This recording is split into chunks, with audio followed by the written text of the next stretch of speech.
Hello everyone, welcome back to my YouTube channel. ಇವತ್ತಿನ ಈ ವಿಡಿಯೋಲಿ ನಾವು ಚೌ ಬಾತ್ ಅಂದರೆ ಉಪ್ಪಿಟ್ಟು ಮತ್ತು ಕೇಸರಿ ಬಾತ್ ಹೇಗೆ ಮಾಡೋದು ಅಂತ ನೋಡೋಣ.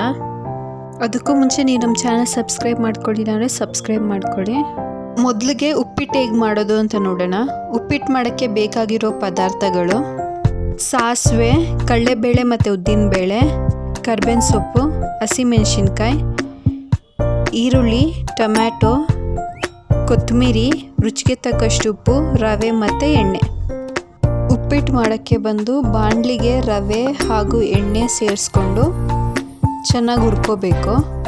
ರವೆ ಹುರ್ಕೊಂಡಿದ್ದಾದ ನಂತರ ರವೆನ ಎತ್ತಿಕೊಂಡು ಅದೇ ಬಾಣಲಿಗೆ ಬಂದು ಒಂದು 4ರಿಂದ 5 ಸ್ಪೂನ್ ಎಣ್ಣೆ ಹಾಕಿ, ಎಣ್ಣೆ ಕಾದ ನಂತರ ಅದಕ್ಕೆ ಬಂದು ಸಾಸಿವೆ, ಕಡಲೆಬೇಳೆ, ಉದ್ದಿನಬೇಳೆ, ಕರ್ಬೇವಿನ ಸೊಪ್ಪು, ಕಟ್ ಮಾಡಿರೋ ಈರುಳ್ಳಿ, ಹಸಿಮೆಣಸಿನ್ಕಾಯಿ ಇದಷ್ಟು ಹಾಕಿ ಸ್ವಲ್ಪ ಚೆನ್ನಾಗಿ ಬ್ರೌನ್ ಕಲರ್ ಆಗೋವರೆಗೂ ಬೇಯಿಸ್ಕೊಳ್ಳೋಣ. ಈರುಳ್ಳಿ ಬೆಂದಾದ ನಂತರ ಬಂದು ನಾವೇನು ಟೊಮೊಟೊ ಎತ್ತಿಟ್ಕೊಂಡಿದ್ವಿ ಅದನ್ನ ಸೇರಿಸ್ಕೊಂಡು ರುಚಿಗೆ ಎಷ್ಟು ಉಪ್ಪು ಬೇಕೋ ಅಷ್ಟು ಉಪ್ಪನ್ನ ಸೇರಿಸ್ಕೊಂಡು ಟೊಮೊಟೊ ಬೇಯಿಸ್ಕೊಳ್ಳೋಣ. ಟೊಮೊಟೊ ಬೆಂದಿದ್ದಾದ ನಂತರ ಬಂದು ನಾವು ರವೆ ಎಷ್ಟು ಅಳತೆಯಲ್ಲಿ ತೊಗೊಂಡಿದ್ವಿ ಅಷ್ಟೇ ಅಳತೆ ನೀರು ಹಾಕ್ಕೊಳ್ಳೋಣ. ನಾವು ಸೇರಿಸಿರೋ ನೀರು ಚೆನ್ನಾಗಿ ಕುದೀತಾ ಇದೆ ಅಂದಾಗ ನಾವು ಬಂದು ಅದಕ್ಕೆ ರವೆ ಸೇರಿಸ್ಕೋಬೇಕು. ರವೆನ ಒಂದೇ ಸತಿ ಹಾಕ್ಬಿಡ್ಬಾರ್ದು, ನಿಧಾನಕ್ಕೆ ಹಾಕ್ತಾ ರವೆನ ತಿರುಗಿಸ್ಕೊತಾ ಇರಬೇಕು, ಇಲ್ಲಾಂದರೆ ಬಂದು ರವೆ ಗಂಟು ಕಟ್ಕೊಬಿಡುತ್ತೆ. ರವೆ ಹಾಕಿದಾದ ನಂತರ ಬಂದು ಸ್ವಲ್ಪ ರವೆನ ಬೇಗ ಬಿಡಬೇಕು. ರವೆ ಬೆಂದಿದ್ದಾದ ನಂತರ ಕೊನೆಯಲ್ಲಿ ಬಂದು ನಾವು ಕೊತ್ತಂಬರಿ ಸೇರಿಸ್ಕೊಂಡ್ರೆ ನಮಗೆ ಉಪ್ಪಿಟ್ಟು ರೆಡಿ ಆಗುತ್ತೆ. ಈಗ ಕೇಸರಿ ಬಾತ್ ಮಾಡೋಕ್ಕೆ ಏನೇನು ಬೇಕು ಅಂತ ನೋಡೋಣ. ಮೊದಲಿಗೆ ಬಂದು ದ್ರಾಕ್ಷಿ, ಗೋಡಂಬಿ, ಏಲಕ್ಕಿ ಅಥವಾ ಏಲಕ್ಕಿ ಪುಡಿ ಕೂಡ ತೊಗೋಬೋದು, 1 ಕಪ್ ಸಕ್ಕರೆ, 1 ಕಪ್ ರವೆ. ಸಕ್ಕರೆ ಎಷ್ಟು ಅಳತೆಯಲ್ಲಿ ತೊಗೊಂಡಿರ್ತೀವೋ ರವೆ ಕೂಡ ಅಷ್ಟೇ ಅಳತೆಯಲ್ಲಿ ತೊಗೋಬೇಕು. ಮತ್ತು ಕೇಸರಿ ಕಲರು, ತುಪ್ಪ, ಇಲ್ಲಾಂದರೆ ನೀವು ಎಣ್ಣೆ ಕೂಡ ಬಳಸ್ಕೋಬೋದು. ಮೊದಲಿಗೆ ಬಂದು ಒಂದು ಪ್ಯಾನ್ಗೆ ಬಂದು 2ರಿಂದ 3 ಸ್ಪೂನ್ ತುಪ್ಪ ಹಾಕ್ಕೊಳ್ಳೋಣ.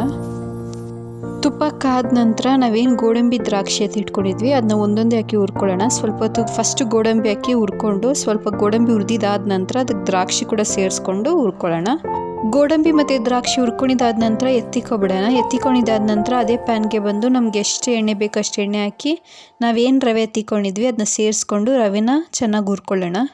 ರವೆ ಹುರಿದಿದ್ದಾದ ನಂತರ ಅದನ್ನ ಕೂಡ ಒಂದು ಕಡೆ ಎತ್ತಿಕೊಂಡು ಅದೇ ಪಾತ್ರೆಗೆ ಬಂದು ನಾವೆಷ್ಟು ರವೆ ತಗೊಂಡಿದ್ವಿ ಅಷ್ಟು ನೀರನ್ನ ಆ ಪಾತ್ರೆಗೆ ಸೇರಿಸಿ ಜೊತೆಗೆ ಕೇಸರಿ ಕಲರ್ ಕೂಡ ಸೇರಿಸೋಣ. ನೀರು ಕುದೀತಾ ಇದೆ ಅಂದಾಗ ನಾವು ಎತ್ತಿಟ್ಕೊಂಡಿರೋ ಏಲಕ್ಕಿ ಹಾಗೂ ರವೆ ಹಾಕಿ ಬೇಯಿಸ್ಕೊಳ್ಳೋಣ. ಬೆಂದಿದ್ದಾದ ನಂತರ ಬಂದು ಫುಲ್ ಡ್ರೈ ಆಗಿದ್ದಾದ ನಂತರ ನಾವೇನು ಸಕ್ಕರೆ ಎತ್ತಿಟ್ಕೊಂಡಿದ್ವಿ ಆ ಸಕ್ಕರೆನ ಕೂಡ ರವೆಗೆ ಸೇರಿಸ್ಕೊಂಡು ಬೇಯಿಸ್ಕೋಬೇಕಾಗುತ್ತೆ. ಒಂದು 2ರಿಂದ 3 ನಿಮಿಷ ಬೇಯಿಸ್ಕೊಂಡ್ರೆ ಸಾಕು. ಇಲ್ಲಿ ಬಂದು ನಾವು ರವೆ ಎಷ್ಟು ಅಳತೆಯಲ್ಲಿ ತೊಗೊಂಡಿದ್ವೋ ಅಷ್ಟೇ ಅಳತೆಯಲ್ಲಿ ಸಕ್ಕರೆ ಕೂಡ ತೊಗೊಂಡಿದ್ವಿ. ಸಕ್ಕರೆ ಮತ್ತು ರವೆ ಎರಡು ಚೆನ್ನಾಗಿ ಮಿಕ್ಸಾಗಿ ಬೆಂದಿದ್ದಾದಮೇಲೆ ಬಂದು ಕೊನೆಯಲ್ಲಿ ಬಂದು ನಾವು ತುಪ್ಪ ಹಾಗೂ ಹುರಿದಿಕೊಂಡಿದ್ವಲ್ಲ ಗೋಡಂಬಿ ಮತ್ತು ದ್ರಾಕ್ಷಿ ಅದನ್ನ ಸೇರಿಸ್ಕೊಂಡ್ರೆ ನಮ್ಮ ಕೇಸರಿ ಬಾತ್ ರೆಡಿ ಆಗುತ್ತೆ. ಸೊ ನಿಮಗೆ ತುಂಬ ಈಸಿಯಾಗಿ ಚೌ ಬಾತ್ ಅಂದರೆ ಉಪ್ಪಿಟ್ಟು ಮತ್ತು ಕೇಸರಿ ಬಾತ್ ಹೇಗೆ ಮಾಡೋದು ಅಂತ ನಿಮ್ಗೆ ಈ ವಿಡಿಯೋಲಿ ಹೇಳ್ಕೊಟ್ಟಿದ್ದೀವಿ. ಈಸಿ ಮಾತ್ರ ಅಲ್ಲ, ತುಂಬ ರುಚಿಕರವಾಗಿ ಕೂಡ ಇರುತ್ತೆ. ಸೊ ನೀವು ಕೂಡ ಇದನ್ನ ಒಂದು ಸತಿ ನಿಮ್ಮ ಮನೇಲಿ ಟ್ರೈ ಮಾಡಿ ನೋಡಿ, ಹೇಗೆ ಬಂದಿತ್ತು ಅಂತ ನಮ್ಮ ಕಮೆಂಟ್ ಮೂಲಕ ತಿಳಿಸಿ. ನಿಮಗೆ ಅಡುಗೆ ಇಷ್ಟ ಆಗಿದ್ರೆ ಲೈಕ್, ಶೇರ್, ಸಬ್ಸ್ಕ್ರೈಬ್ ಮಾಡ್ಕೊಳ್ಳಿ. ಮುಂದಿನ ವಿಡಿಯೋದಲ್ಲಿ ಆದಷ್ಟು ಬೇಗ ಸಿಗ್ತೀವಿ. ಅಲ್ಲಿ ತನಕ ಟೇಕ್ ಕೇರ್, ಬಾಯ್.